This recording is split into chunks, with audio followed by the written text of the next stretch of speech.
As you can see by the gigantic, huge, ridiculous thing in my hand, we are going to finally actually review the Canon R6. And the reason it took so very, very long is because I didn't want to hurt my wrist.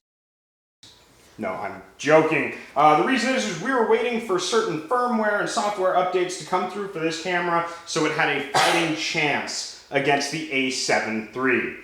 At least in my eyes, to make up for the bulk and the weight of this camera. The autofocus has been improved. Something really cool that I want to show you about this autofocus is we've got our little starting square right there. Even if it's remotely close, it'll auto lock on to her eye, which is absolutely fantastic. And then if we flip the camera to the side, again, it switches for us. That's actually a really, really cool feature and something that I really like about this firmware update. Now the Canon R6, I did mention that I didn't like it as much as the Sony A7 III, which is why we ended up purchasing the A7 III, and one of those reasons was the autofocus issue. So I wanted to make sure that there was a new firmware update before I actually did a review on this camera. Now we are using the 50mm Canon f1.2. It retails for about $2,300. Nick was able to find this one used, so we're actually going to go through and see what kind of photos we can get. We're going to use a little bit of natural light so that we can do f1.2, but we're going to start out using the strobes. We have a pair of Godox DP400-3s, and we've got Ariana right here.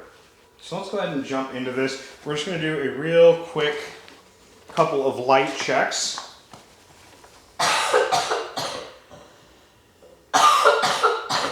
Bless you. Oh, that's fantastic. I really actually like the way those shadows, because the shadows aren't filled. Shit, there's a thing behind me. Yeah. So because I'm bouncing the light instead of going behind you, there's really, really harsh shadows behind you. It looks really cool. So one of the things I love about the Canon is it's really, really quiet. I'm so sorry. You're okay, you're okay. The Canon is super, super quiet. The shutter is. It's a lot quieter than the Sony's. I get more options of play when it comes to the rear LCD. The Sony's just kind of pops out and I can move it up and down. Not as many options with that rear LCD as I do with the Canon. And so far the photos I'm getting are turning out really, really nice, really, really good. The autofocus is working extremely well. I'm actually really happy with the way the autofocus is working. Here we go, Ari. Oh, nice. Yeah, what do you think of that? Those harsher shadows in the Yeah, back? I like it. And then I got that one. So I'm actually gonna have you lay down. I'll lay down. I don't know if I'm getting back up. That's okay. I wish I had a wider lens for this, but as we've discussed before, RF mount glass is extremely expensive. There's not a lot of third-party options, and I don't know how well an adapter is going to work with this update. We didn't try it out. In the past, I've noticed that the adapters have an issue. If you want to bring your both legs up, just like that. What I have noticed is the adapters with some third-party lenses and some EF lenses, the autofocus doesn't work as well, which is why we're using a native lens. Just like that, Ari. But the studio space is large enough that with a 50mm, I am able to get some good photos in here and frame it up quite nicely. Look right up at me. Look right up at that light. The Beauty Dish is definitely helping out a lot with this. Oh, that's awesome. Are those fantastic or what? Yeah, they are.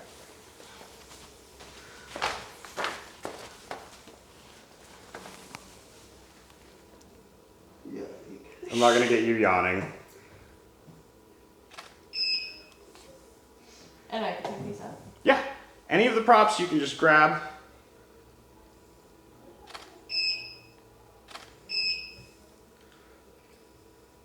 Really like that last one. All right, Ari, if you want to look, point that right at me.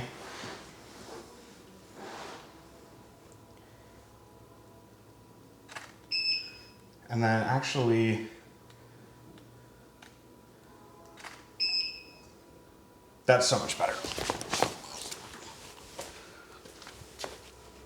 Oh, nice. All right, if you want to lay down again, keep the pistol.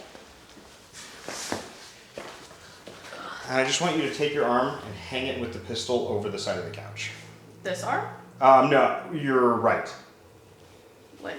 Actually, off the back. Off the back. Yeah. Ooh, Oops. there's a wall there. There is a wall right there.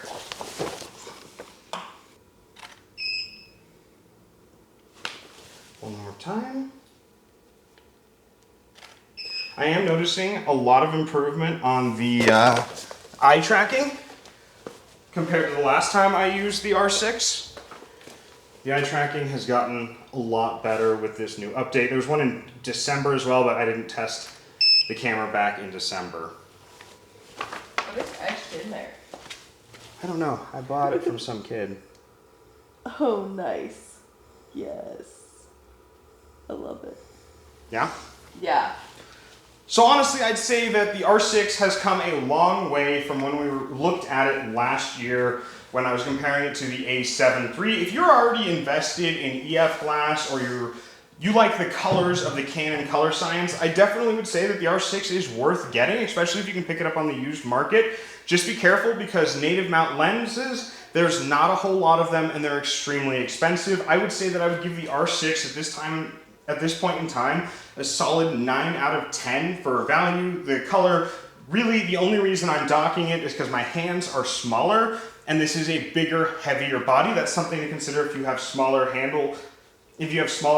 On the last R6 video I did, a lot of female photographers messaged me and said that they ended up not going with the R6 because of its size, because of how small their hands were, comparable just like mine, and being able to easily use this camera. But other than that, if you've got normal sized hands unlike me, I think that the R6 would actually be a pretty good camera for you, especially if you like those Canon colors. So I want to thank you guys for joining me and Ariana in this quick review of the Canon R6. I'm glad to see that Canon has improved it with their firmware updates, and I'll catch you all on the flip side.